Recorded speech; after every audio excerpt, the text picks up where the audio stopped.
Muli po, pinaalala sa amin ang buong may kapal na manatili tayo kay Jesus. Manatili tayo sa pag-ibig ni Jesus.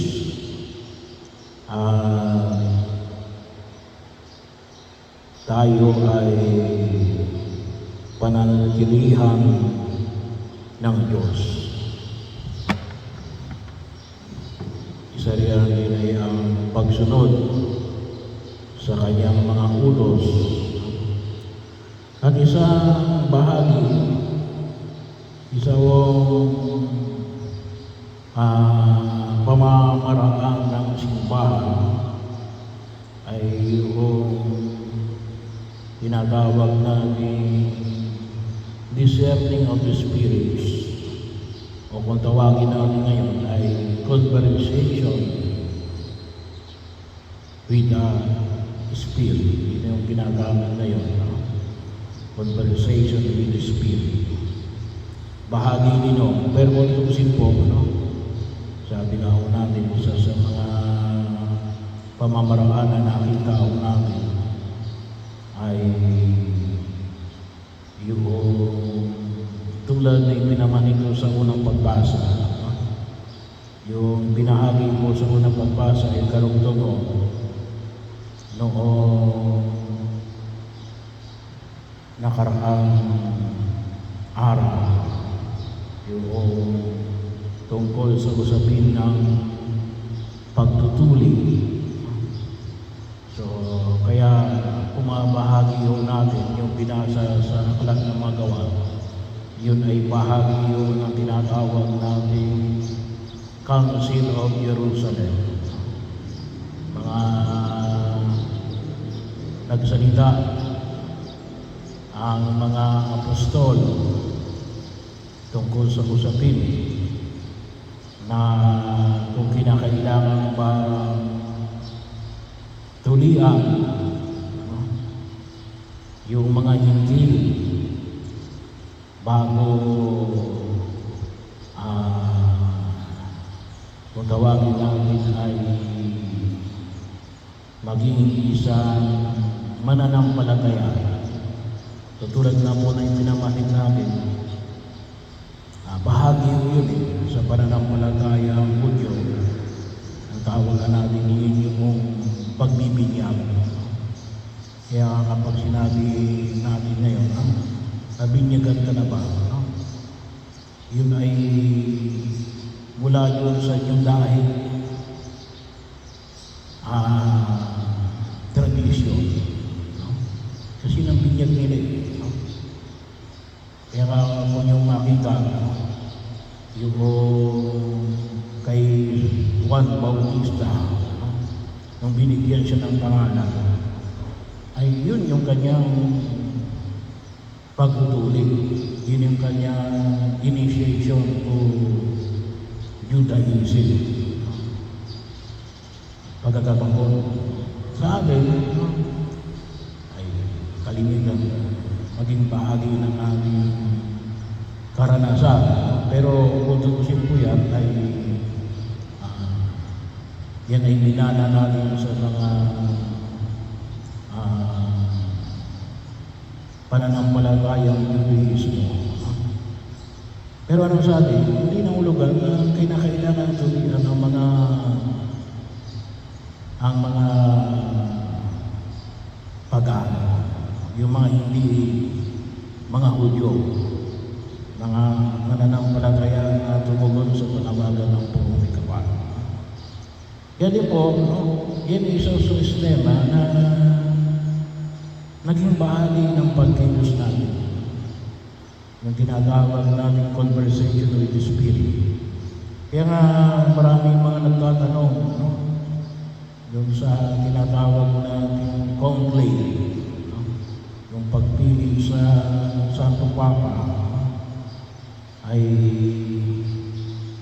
yun ay bahagi yun, kasi yung pagpili ng Santo Papa kung tutusin ayon sa kanon doon, sinong pwede ron? May Catholic na pwedeng maging obispo. No? So, ibig sabihin, ang sino mang maging mga binata, no? Hindi pwedeng may asawa, no? Ay pwedeng maging Santo Papa. Kaya lang, kinakailangan ngayon, kinakailangan makareach ka ng 2/3. Ibig sabihin, kahit hindi ka cardinal, no? Pwede, kailang yun ang mismong cardinal na 133 na ay hindi pa masyado lahat magkakakilala, no? Na ay mahirap na, no? Ay pwedeng magsabi ka na pwedeng iboto kahit sino yung mayor, kaya lang dahil hindi nga sila kilala, paano makaka-reach ng 75%? Kasi yun greater majority. Hindi lamang nanalo ka, no? Kasi yung sa atin, yung election natin, kung sino yung mas marami, no? Kung tukusin, hindi nga yan majority, no? Yung tinatawag natin ni Alin, yung kung sino lamang yung mas maraming boto. Pag sinabi mo kasi majority, 50% plus 1, greater majority, 75%. Yun ang ibig sabihin ng greater majority, or 2/3. Kaya kahit na ikaw ang mas marami, pero wala ng 2/3, boboto ulit. No? Kinakailangan ma-reach yung 2/3. Bakit? Kasi kinakailangan nyo rin yung greater majority, no? Kung 133, at least mga 80 plus ang kinakailangan na boboto sa iyo. So kahit na sabihin natin na damang ka na, kahit isa, pero wala pang 2/3, ay hindi ka pwedeng maging Santo Papa. Pero bahagi, nasan dito yung tinatawag natin na conversation with the Spirit? Yung tinatawag natin pre-conclave congregation. No? So, doon sa pre-conclave congregation, yung lahat ng mga cardinals, boboto man o hindi, ay magsasalita. No? Muna ay ilalahad yung state of the Universal Church. Ano yung mga hamon ng Universal Church?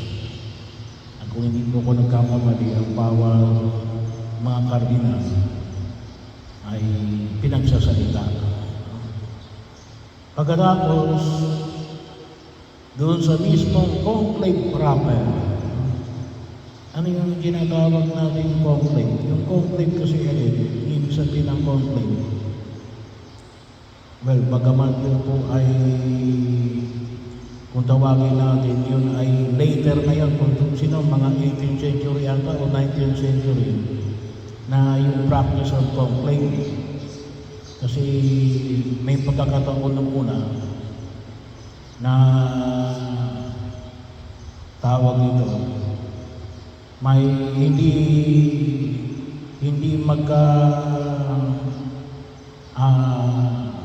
umabot ata pinakamatagal almost 2 years na sede bakante, vacant seat, no? Walang namumuno, gawa naman hindi magkasundo kung sino yung mayroong greater majority. Kaya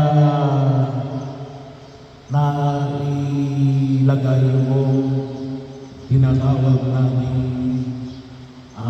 conclave. So, ibig sabihin ng conclave yan ay mula ho sa dalawang salita, con, with, rabbits, susi.